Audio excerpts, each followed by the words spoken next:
Hello everyone, TMMgamer here, and today I have the pleasure of bringing you another one of my FIFA 13 formation tutorials. Now today's tutorial is going to be covering 4-2-2-2. Now this formation is with a straight flat back four, two central defensive midfielders, two attacking midfielders in the right and left position, and then two orthodox strikers. Now this formation is ideal for teams which have a lot of talented central midfield players but not really any talented wingers, and two teams that immediately spring to mind for this formation are Manchester City and Juventus, because Man City have got players like Silva, Chore, Nasri, Barry, Milner, lots of very good central midfield players. But if you think of wingers for Man City, you've got really Scott Sinclair, and that's about it. And Juventus fall into the same category. You've got players like Arturo Vidal, Marchisio, Asamoah, Pirlo, lots of great centre mids, not very many wingers. So if you enjoy playing with one of these teams and haven't given this formation a try, I heartily recommend it because it has lots of very good things going for it. Now, first and foremost, those two sitting defensive midfielders.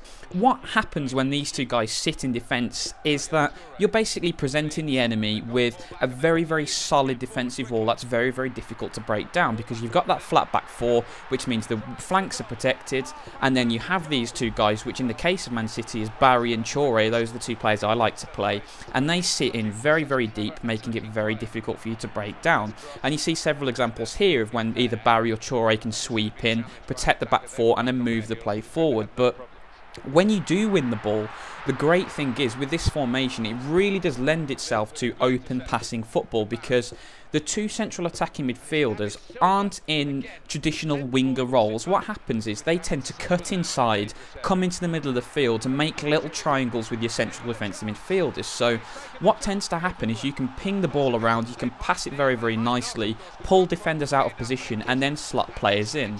And the good thing is, with a team like Man City, who I play with this formation with, you can encourage fullbacks like Clichy and Maicon to get forward. So you bring David Silva into the middle of the field, you drag the fullback out of position, and then that allows players like Maicon to get round the outside, get the ball in and score you goals. So that's one advantage straight off the bat. Another one is the central attacking midfielders, like I mentioned earlier, they're not in traditional winger roles. And what I mean by this is, you know, if you're thinking about wingers like Aaron Lennon or Gareth Bale, they tend to spend most of their time on the touchline, you know, hugging the side, trying to get round the fullback and put a ball into the box for a target man.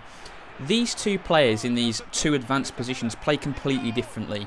They play in the pockets between the midfield four and the back four normally, so what you tend to see is they pick the ball up in slightly unusual areas, and this means that it's very tricky to defend against, because if you're up against someone who's using an Aaron Lennon or a Theo Walcott when he's playing wide, you know what that guy's going to do. He's going to get the ball, he's going to run at your fullback, he's going to try and go outside and put a cross in.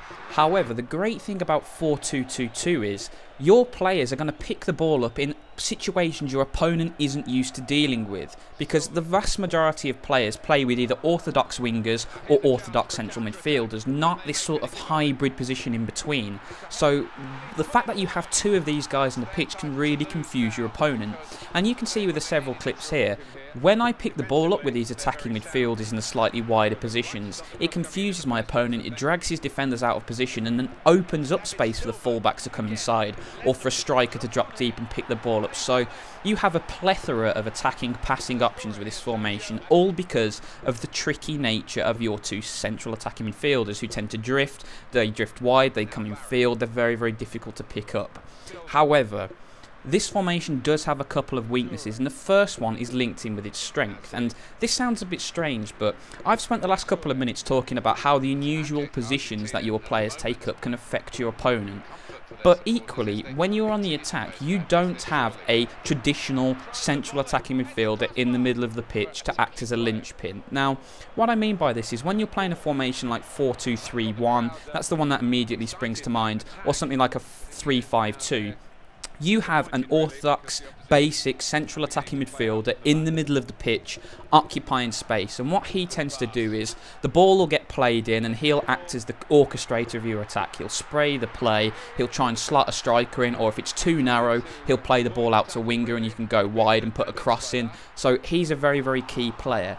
In this formation you don't have that. You have two central defensive midfield players who are pretty deep, and then you have your two attacking midfield players who are high up the pitch, and you have a big gap in between them. Now, what you have to do to compensate for this is either bring one of your two sitting defensive midfielders up the pitch, which leaves you a little bit more vulnerable to a counter-attack, or you have to drop a striker deeper to pick the ball up. Now, most of the time this isn't a problem. However, when you're up against a formation like 3-5-2, which packs the midfield, and especially packs the defensive part of the midfield, what can sometimes effectively happen is you have your team practically cut in half. So you've got your back four with your two central midfielders, then you've got a massive space in midfield, and then you've got your attacking four players up the pitch. And this massive space means that you have to manoeuvre your players around cleverly to maximise space, to break the opponent down and to create chances. So this formation, I think more than any, relies on talented players on the ball. You need players who can pass, who have good movement, who are good on the ball and can dribble effectively.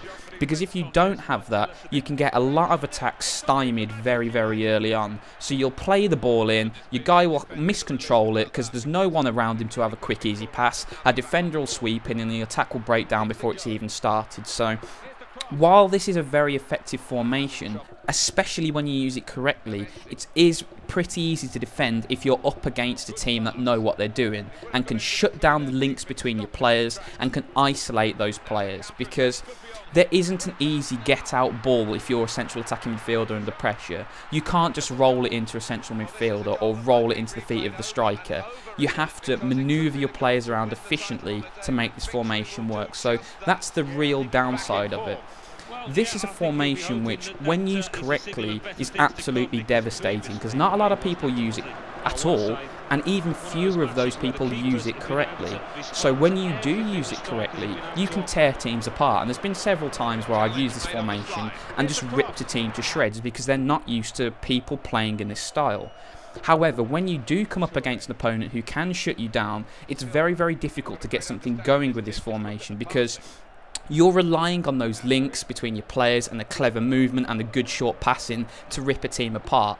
And if your opponent doesn't let you do that, you haven't really got a plan B. You haven't got a flying winger who can just run into the corner and put a ball in, because all of your play is reliant on Barcelona style passing. So in conclusion, and just to recap, 4-2-2-2 is a good formation because it has players that are in unusual positions that are difficult to mark and pick up, and it takes your opponent a little bit of time to adapt, especially if they've not really seen this before.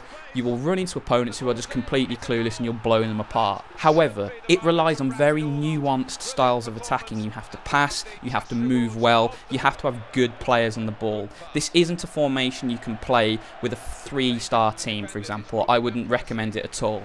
However, if you do have the luxury of playing with a good team, especially teams like Manchester City, like I've mentioned, with a lot of players who are very, very composed on the ball, this is an excellent formation because the little triangle passes and the movement and the speed of action you can create can be absolutely devastating. So guys, I really hope you've enjoyed the tutorial, and I hope you've learned something, because 4-2-2-2 is a formation you don't see too many people play, and I can understand why, because it does take a little bit of practice and a little bit of understanding of how the formation works for it to be effectively used. It isn't one of those very, very easy ones where you can play just simple long ball hoik tactics or get it to quick wingers and exploit. You have to really treat the team as a whole and get the passing moving, but when you do that, you can absolutely bladder teams because they aren't used to players in this position. You can unlock defences with nice passing and go on and score some very, very attractive looking goals. So once again guys, thanks for watching. I hope you've enjoyed the tutorial, and as always, have a great day.